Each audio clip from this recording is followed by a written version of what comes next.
Welcome back बच्चों। Engineers gateway के YouTube platform पर मैं ललित राठी एक बार फिर से आपका स्वागत करता हूं। जैसा कि आप जानते हैं, हम यहां पर इलेक्ट्रॉनिक सब्जेक्ट की जो मिनी कैप्सूल सीरीज है उसके बारे में यहां पर इलेक्ट्रॉनिक सब्जेक्ट के जो भी टॉपिक हैं सिलेबस वाइज आपके AKTU के सिलेबस के अकॉर्डिंग उन पर हम यहाँ पर डिस्कस कर रहे हैं वन बाय वन। अगर आपने लास्ट वाली वीडियो देखी होगी इलेक्ट्रॉनिक्स की मिनी कैप्सूल सीरीज की, तो वहां पर हमने फुल वेव रेक्टिफायर में centre taped full wave rectifier की बात की थी। आज हम यहाँ पर फुल वेव ब्रिज रेक्टिफायर की बात करने वाले हैं।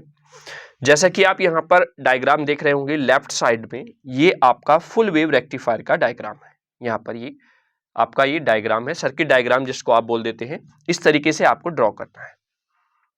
अब आगे अगर हम बात करें तो इस सर्किट का जो सेटअप है वो कुछ इस तरीके से हो जाएगा कि आपके पास एक होगा ट्रांसफॉर्मर जिसके प्राइमरी वाइंडिंग होगी और सेकेंडरी वाइंडिंग होगी। यहां पर जो ट्रांसफॉर्मर यूज हुआ है वो सेंटर टेप ट्रांसफॉर्मर नहीं है, क्योंकि यहां पर आप देख रहे होंगे लोड आपका ट्रांसफॉर्मर की सेकेंडरी वाइंडिंग के सेंटर से टैप्ड नहीं है। तो ये आपका नॉर्मल ट्रांसफॉर्मर है, जैसा कि आपने हाफ वेव रेक्टिफायर में यूज किया था। तो दैट मीन्स ब्रिज रेक्टिफायर की cost as compare to centre tap full wave rectifier के कंपैरिजन में थोड़ा कम है, यानी कि कॉस्ट के वाइज हिसाब से देखें तो ब्रिज रेक्टिफायर बेस्ट है। ठीक है, आगे जब हम इन दोनों को कंपेयर करेंगे तो और भी फैक्टर्स में आप देखेंगे कि bridge rectifier compare to the centre tap ज्यादा यूज किया जाता है। ठीक है, अब अगर हम यहां पर बात करें तो प्राइमरी बाइंडिंग जो है ट्रांसफॉर्मर की, उस पर आप AC सप्लाई अप्लाई कर देंगे।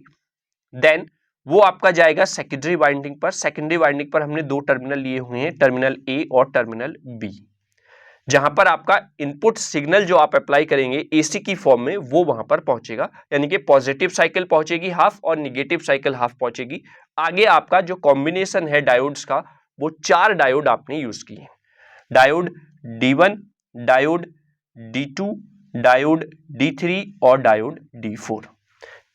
अब इन डायोड के कॉम्बिनेशन से ही आपका फुल वेव आपको रेक्टिफाई होकर मिलेगी। और आपको पता है कि जब हम इनपुट AC सिग्नल को किससे पास करते हैं बेटा, डायोड से, तो वो डायोड आपको किस तरीके की वेव फॉर्म देता है, pulsating DC, not pure. Pure के लिए आपको कैपेसिटर कनेक्ट करना पड़ेगा, then you get the pure DC circuit या फिर प्योर DC आउटपुट। क्लियर हुआ? चलिए अब हम इसके वर्किंग को समझ लेते हैं। सबसे पहले जब आपकी पॉजिटिव हाफ साइकिल जाएगी, आप इधर वेव फॉर्म देख रहे होंगे, ये पॉजिटिव हाफ साइकिल यहां से चलेगी। जब पॉजिटिव हाफ साइकिल पहुंचेगी तो A टर्मिनल आपका पॉजिटिव हो जाएगा, आप यहां पर देखें, और B टर्मिनल आपका निगेटिव हो जाएगा, ये आप यहां पर देख रहे होंगे। ठीक है, अब जैसे ही ये कंडीशन अप्लाई हुई तो अगर हम पहले वाले जो सर्किट डायग्राम हमारा मेन है उस पर आते हैं, तो अगर मैं यहां पर प्लस टर्मिनल कर देता हूं और इधर मैं बेटा माइनस टर्मिनल कर देता हूं, तो इस सिचुएशन में आप क्या देख रहे होंगे, इस डायोड का ये प्लस है, ये माइनस है बेटा, और इस डायोड का ये प्लस है और ये माइनस है बेटा। तो अब आप यहां पर देख रहे होंगे जहां पर सेम टर्मिनल ऑफ इनपुट से अप्लाई है वो आपका फॉरवर्ड बायसिंग में होगा। तो यहां पर प्लस प्लस से कनेक्ट है, तो जो डायोड D1 है बेटा ये फॉरवर्ड बायसिंग में है। ऐसे ही यहां पर माइनस माइनस से कनेक्ट है, तो यहां पर जो डायोड D3 है ये फॉरवर्ड बायसिंग में है। ये दोनों डायोड D4 और D2 are in the reverse biasing, इसलिए ये काम नहीं करेंगे। तो आउटपुट जो मिलेगा लोड के अक्रॉस वो due to the D1 and D3 ही आपको देखने को मिलेगा। ये आप यहां पर देख रहे होंगे इस सर्किट डायग्राम में। ठीक है, ये आपका देखिए करंट यहां पर ऐसे फ्लो हो रहा है, आगे जाएगा, क्योंकि इधर की तरफ यानी कि इधर की तरफ जो था डायोड लगा हुआ वो ब्लॉक्ड है, तो यानी कि इधर आपका करंट नहीं जाएगा। अब आपका करंट D1 डायोड से होता हुआ यहां पर लोड के अक्रॉस आपको देखने को मिल जाएगा। इस तरीके से आपका करंट का फ्लो हो जाएगा। ठीक है, तो कहने का मतलब यहां पर जो पॉजिटिव हाफ साइकिल गई उसमें आपका डायोड D1 और D3 are in the conducting mode and D2 and D4 are in the non conducting mode, because both D2 and D4 are in the reverse biasing. ठीक है, तो यहां पर आपको पॉजिटिव हाफ साइकिल के लिए pulsating DC मिल जाएगी due to the D1 and D3। Is that clear? अब आते हैं निगेटिव हाफ साइकिल पर। जैसे ही निगेटिव हाफ साइकिल पहुंचेगी AC की, देन जो टर्मिनल A है इट बिकम निगेटिव एंड जो टर्मिनल बी है it become the positive. Is that clear? अब इस सिचुएशन में क्या होगा उसके लिए मैं जो मेन डायग्राम है उसको रफ कर लेता हूं यहां से, ठीक है। अब यहां पर हम इस सिचुएशन को अगर रखते हैं मेरे बच्चों, तो तब आपको क्या देखने को मिलेगा यहां पर देखिए। अब आपका ए टर्मिनल हो गया बेटा निगेटिव और बी टर्मिनल हो गया है आपका पॉजिटिव, ठीक है। अब अगर आप इसको डायोड के अकॉर्डिंग देखें तो ये आपका डायोड D1 का टर्मिनल पॉजिटिव है, ये निगेटिव है डायोड D4 का। ऐसे ही ये D2 डायोड का टर्मिनल पॉजिटिव है और D3 डायोड का टर्मिनल निगेटिव है। तो आप यहां पर क्या देख रहे हैं बेटा, अब जो निगेटिव निगेटिव है वो किसका है, D4 का, और इधर पॉजिटिव पॉजिटिव किसका है बेटा, D2 का। तो ये D2 एंड D4 जो दोनों डायोड हैं ये आपके किस बायसिंग में होंगे, फॉरवर्ड बायसिंग में, और D3 एंड D1 जो है वो आपके किस में हो जाएंगे बेटा, रिवर्स बायसिंग में। तो that means D1 and D3 conduct नहीं करेंगे जब आपकी निगेटिव साइकिल जाएगी। आप यहां पर देख रहे होंगे अब आपकी फ्लो ऑफ करंट कुछ इस तरीके से हो जाएगा, पॉजिटिव टू निगेटिव आपका यहां पर करंट का फ्लो देखने को आपको मिल रहा है, ठीक है। तो दैट मीन्स D2 डायोड और D4 diodes are in the forward biasing so that we get for the negative half cycle output वहां पर आपको देखने को मिल जाएगा पल्सेटिंग डीसी की फॉर्म में। यानी कि निगेटिव हाफ साइकिल के लिए due to the diode D2 and D4 we get the output. Is that clear? तो ये आपका हो जाता है ब्रिज रेक्टिफायर जो कि फुल वेव को रेक्टिफाई कर रहा है। नेक्स्ट सेम वही सिचुएशन होगी, अब फिर पॉजिटिव हाफ साइकिल जाएगी तो सेम कंडीशन, डायोड D1 और diode D3 are in the conducting mode so we get the output. यहां पर आपको दिख रही होगी due to the D1 and D3। Similarly for the next negative half cycle you get the diode D2 and D4 in the forward biasing, so you get the output at the load या across the load due to the diode D2 as well as D4. Is that clear? तो ये आपका output देखने को मिल जाता है। Clear हुआ?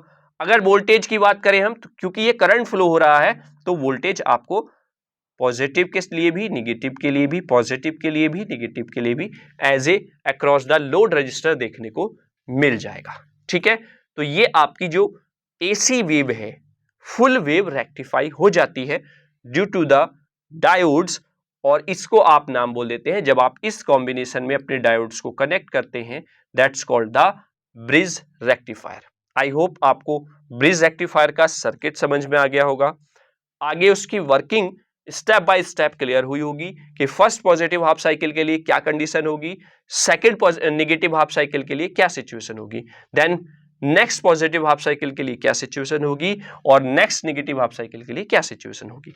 बस आपको ये ध्यान देखिए, ये डायोड का जो कॉम्बिनेशन है ये आपको रटना नहीं है, आपको ये ध्यान रखना है। देखिए आपने अगर ये डायोड इस तरीके से बनाए हैं तो आपके डायोड कुछ ऐसे बनेंगे, इस तरीके से, है ना।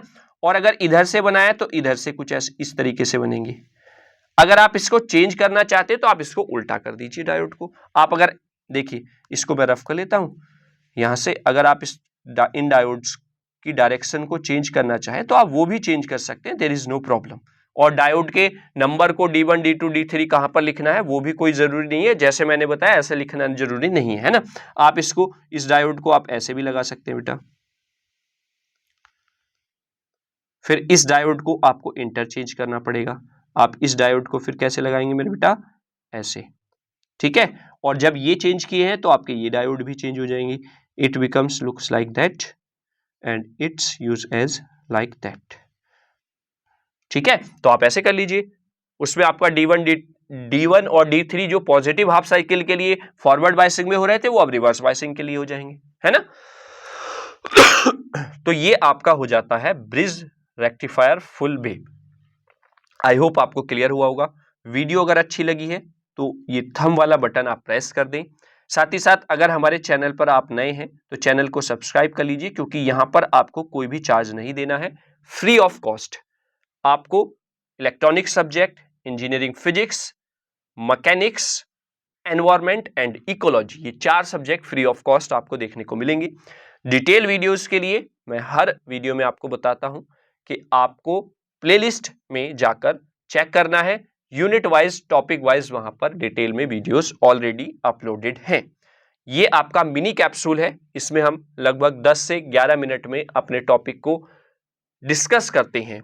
यहाँ पर कोई थ्योरेटिकल पोर्शन इतना ज्यादा हम नहीं लेते हैं, बस आपको सर्किट डायग्राम या फिर ब्लॉक डायग्राम की हेल्प से वहां पर डिस्कस कर लेते हैं। ठीक है, तो आई होप आपको क्लियर हुआ होगा। अगर वीडियो अच्छी लगी है और आप चाहते हैं अपने फ्रेंड्स के साथ भी शेयर करना, तो आप अपने फ्रेंड्स के साथ भी वीडियो को शेयर कर सकते हैं। ठीक है, तो मिलेंगे अब नेक्स्ट वीडियो में। तब तक अगर आपका कोई भी डाउट है टॉपिक से रिलेटेड, वीडियो से रिलेटेड, चैनल से रिलेटेड या कोई सजेशन है, तो आप बेहिचक कमेंट बॉक्स में कमेंट कर दें। ठीक है, उस पर काम किया जाएगा। और क्योंकि देखिए ये सारी चीजें मैं हर वीडियो में इसलिए आपको बोलता हूं कि आप लोग जैसे बोलेंगे उसके अकॉर्डिंग हम आपको बेस्ट देने की कोशिश करेंगे। ठीक है, क्योंकि पूरा सिलेबस अपलोड था, बच्चों ने कहा कि सर अब आप थोड़ा सा हमें जो टोटल तो अपलोड है लेकिन हम थोड़े से ही समय में रिवीजन भी करते रहे टॉपिक्स का डिस्कशन के थ्रू, तो आप इस तरीके का कुछ वीडियोस लेकर आइए। तो दोनों फिजिक्स और इलेक्ट्रॉनिक्स के लिए हमने स्टार्ट कर दिया। ठीक है, तो आई होप आप जरूर यहाँ पर अगर कोई सजेशन है आपका, कोई माइंड में आइडिया है आपके, तो वो जरूर आप हमसे डिस्कस करेंगे। हमारा हेल्पलाइन नंबर भी है, वो आप नोट करेंगे 8273708952। आप इस पर जाकर हमें व्हाट्सएप या कॉल के माध्यम से भी बता सकते हैं। ठीक है, तो चलिए अब मिलेंगे नेक्स्ट वीडियो में। तब तक के लिए अगर कोई भी डाउट, कोई भी सजेशन है तो कमेंट बॉक्स में कमेंट कर दीजिए। Thank you so much.